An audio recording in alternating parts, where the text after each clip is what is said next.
He raised his glass, and the chandelier light caught the crystal just so, scattering little rainbows across the white tablecloths. 240 guests fell quiet as he cleared his throat. And then he looked at me, really looked at me, the way people look at something they consider beneath them, and he smiled. "To family," he said, "to the people who truly matter." I watched his face change when I stood up. I watched the color drain from it, slowly, like water leaving a bathtub, because he knew. He finally knew exactly who I was, and everything he had spent 30 years protecting was about to come apart in front of every person he had ever wanted to impress. But I should start from the beginning, because none of this makes sense without it. My name is Margaret. I am 63 years old. I live in a small house in Sudbury, Ontario, the same house I have lived in since my son was 4 years old, the same house where I repainted the front porch every spring because the winters are brutal here and the wood needs tending. I retired 2 years ago from 31 years of nursing at Health Sciences North. I have a vegetable garden that my neighbor's dog periodically destroys. I make a very good butter tart, and for most of my adult life, I raised my son alone. His father left when Daniel was 3. Not dramatically, not with a fight. He just stopped coming home. And then one morning I found half the closet empty and a note on the kitchen table that said he was sorry and that he needed something different. I never learned what that something different was. I stopped trying to figure it out around the time Daniel started kindergarten, and I realized I needed to spend my energy on the person who was actually there, the small boy with the gap in his front teeth who wanted to know every morning whether I thought dinosaurs had feelings. I worked nights at the hospital for the first 8 years. I did it because the night differential paid more, and because Daniel's grandmother, my mother, lived 20 minutes away and could stay over. I would come home at 7 in the morning, make him breakfast, walk him to the bus, sleep for 4 hours, pick him up from school, make dinner, read to him, put him to bed, and go back to work. I did this for 8 years. I do not say this looking for sympathy. I say it because it is important that you understand what I built and what it cost me before you understand what someone tried to take. Daniel was a good boy. He grew into a good man. He studied civil engineering at Laurentian University. I cried when he got in, alone in my car in the hospital parking lot after a 12-hour shift, the acceptance letter folded on my passenger seat. He worked hard, he was careful and honest, and he had his grandmother's patience, and I always thought a kind of moral seriousness that had nothing to do with me and everything to do with who he decided to be. He met his fiancée, Claire, at a professional conference in Ottawa 3 years ago. She was in project management, sharp and funny, and she made him laugh in a way I had not seen since he was a teenager. I liked her immediately. I liked her family less, once I met them, but I told myself that was my own defensiveness, my own tendency to be protective.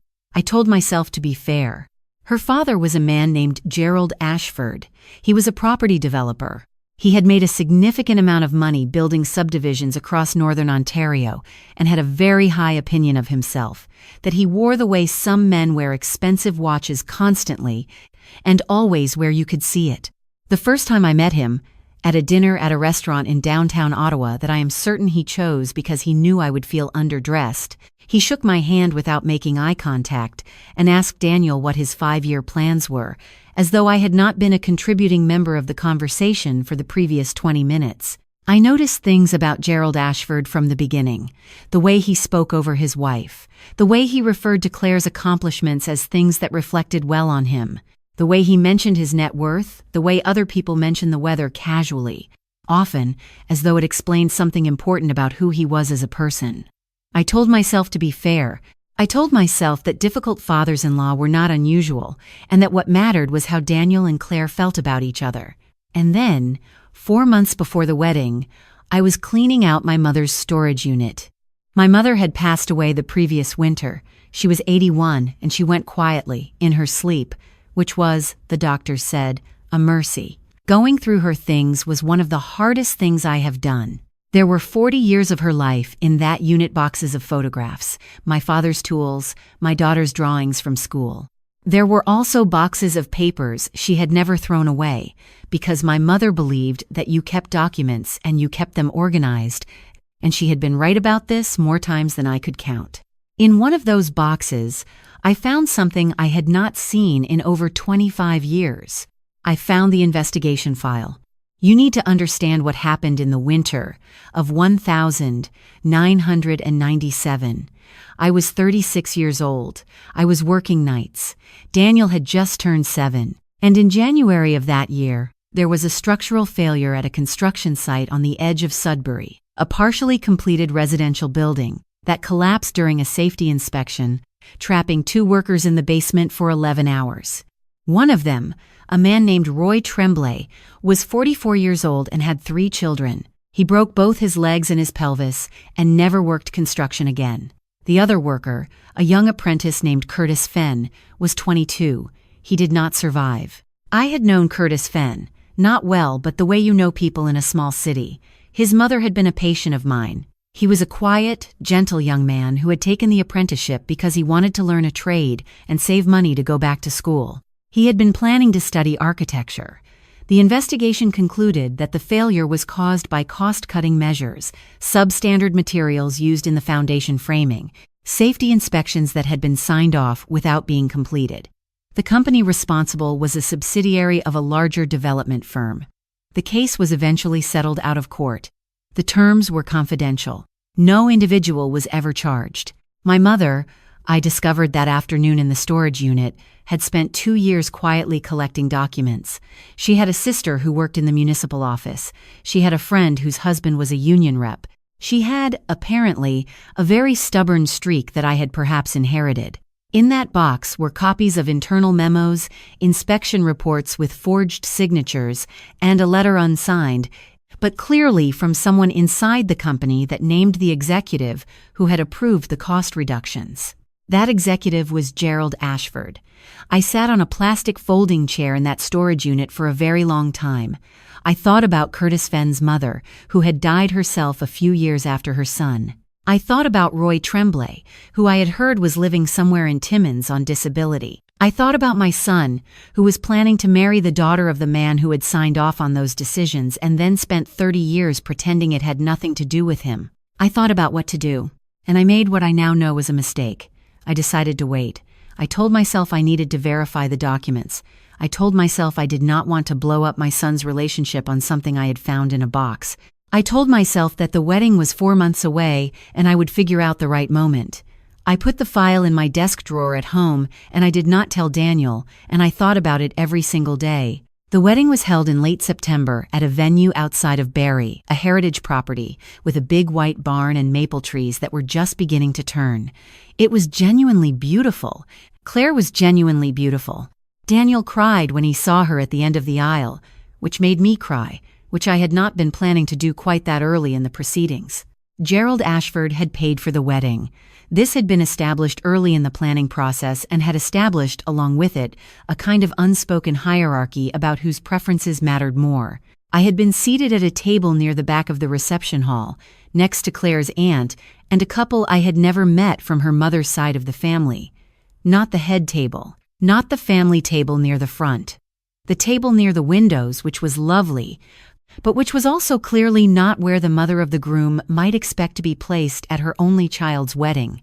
I noticed. I did not say anything. Gerald Ashford gave the first toast of the evening. He spoke for 11 minutes. I know because I timed it. He talked about Claire's childhood, about the values he had instilled in her, about the importance of hard work and integrity. And here something happened in my chest that I can only describe as a kind of cold pressure, and he talked about welcoming Daniel into the family. He called Daniel a fine young man, who had clearly been raised well, and he glanced in my direction for approximately half a second when he said it, the kind of glance that is designed to be noticed, but is also designed to give the person plausible deniability. Then he said, "Of course, we don't always get to choose the families we marry into." There was a small, uncomfortable pause. A few people laughed uncertainly. His wife stared at her plate. Claire's expression flickered. I felt very calm. That surprised me. I had expected to feel angry, but instead I felt something settle inside me, like a decision being made that had actually been made months ago and was only now being acknowledged. I stood up. I did not have a microphone. I did not need one. 31 years of calling across hospital wards will do things for your projection. Gerald, I said, I wonder if I might add something. The room went very quiet, in the way rooms go quiet when something is happening that everyone can feel but no one can name yet. He looked at me. That look, the one that said I was an interruption, a minor inconvenience, a woman from a table by the window who should understand her place. I had seen that look before. In memos, in forged signatures, in 30 years of successful invisibility. Of course, he said, because he had 240 people watching him and no choice. Thank you, I said. I'll be brief. I reached into my bag. I had brought 3 things with me: a copy of the internal memo from February 1997, a copy of the inspection report with the forged authorization, and the letter naming Gerald Ashford as the executive who had approved the cost reductions that led to the death of a 22-year-old boy named Curtis Fenn. I had also, on the advice of a lawyer I had quietly consulted 2 weeks prior, made 12 additional copies, which were currently in a folder at my neighbor's house, addressed and ready to be sent. I have spent a long time, I said, thinking about the right moment to share some information I came across. I think this is probably the right moment. I walked to the head table. Gerald Ashford watched me walk toward him the way you watch something you cannot stop. I placed the 3 documents in front of him and I stepped back. Those are copies, I said. The originals are in a safe place. I looked at my son then. Daniel was watching me with an expression I could not entirely read. Confusion, alarm, something else underneath that I hoped was trust. I love you, I said to him. I am so proud of the man you are, and I believe you deserve to know exactly who is sitting at this table with you. Then I addressed the room. I told them about Curtis Fenn. I told them what the documents showed. I told them that I had contacted a journalist in Toronto the previous week and that the story would be published whether or not I stood up tonight, but that I had decided Gerald Ashford deserved the opportunity to hear it said out loud in front of the people he loved, the way Roy Tremblay had heard the news that his body would never fully work again in public, without warning, with no one to soften it for him. I sat down. The room stayed very quiet for a moment. Then it did not. I will not pretend the rest of that evening was easy. It was not. Daniel came to find me 20 minutes later, when Gerald had been escorted to a side room by his wife and 2 of his associates, and the remaining guests had rearranged themselves into tight, murmuring clusters. My son sat down across from me. He looked like he had aged 5 years and 40 minutes. "Mum," he said, "how long have you known?" "Since May," I told him. He was quiet for a moment. Then, "Why didn't you tell me?" It is the question I have asked myself every day since. Why didn't I tell him? I had reasons I wanted to be certain. I did not want to be the thing that stood between him and his happiness. I was afraid he would not believe me. I was afraid of what it would mean if he did. All of those reasons were real. None of them were good enough. I told him that. I was wrong to wait, I said. I should have told you in May. I'm sorry. He did not say anything for a long time. He looked at his hands. Is Claire okay? I asked. I don't know, he said. She's with her mother. She didn't know, I said. I'm certain of that. He looked up. How can you be certain? Because of the way she looked at him when he said what he said about choosing the families we marry into, I said. She was ashamed of him before any of this. She just didn't know why she should be. He thought about this. The journalist published the story 11 days later. The documents were authenticated. 2 former employees came forward to corroborate the timeline. Gerald Ashford's company lost 3 municipal contracts in the following 6 weeks. There was no criminal prosecution. The statute of limitations had long passed, but Roy Tremblay's family was contacted by a civil lawyer, and I understand that process is ongoing. Gerald Ashford has not spoken to me. I did not expect him to.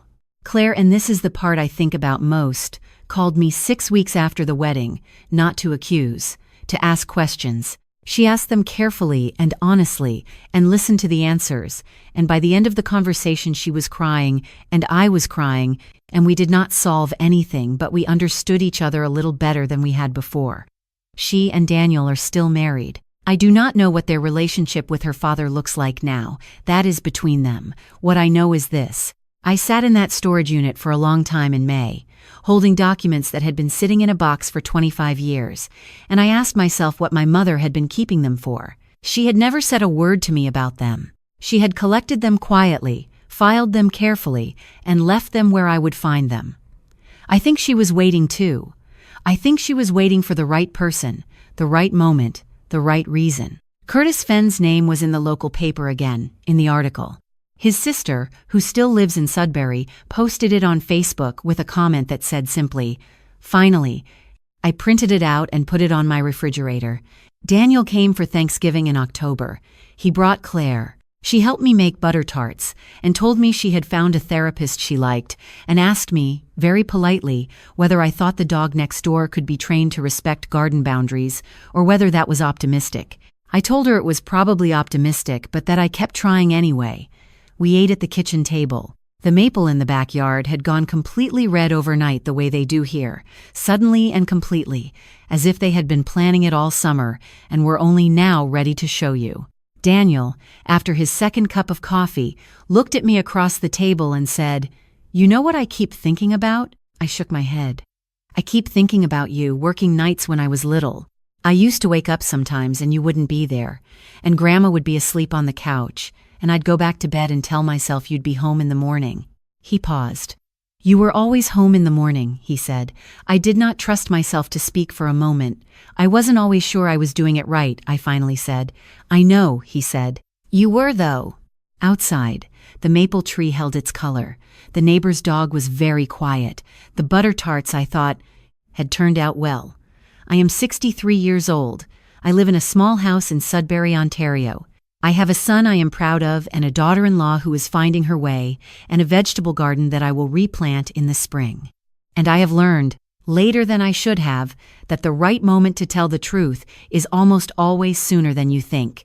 My mother knew that. She left me the proof.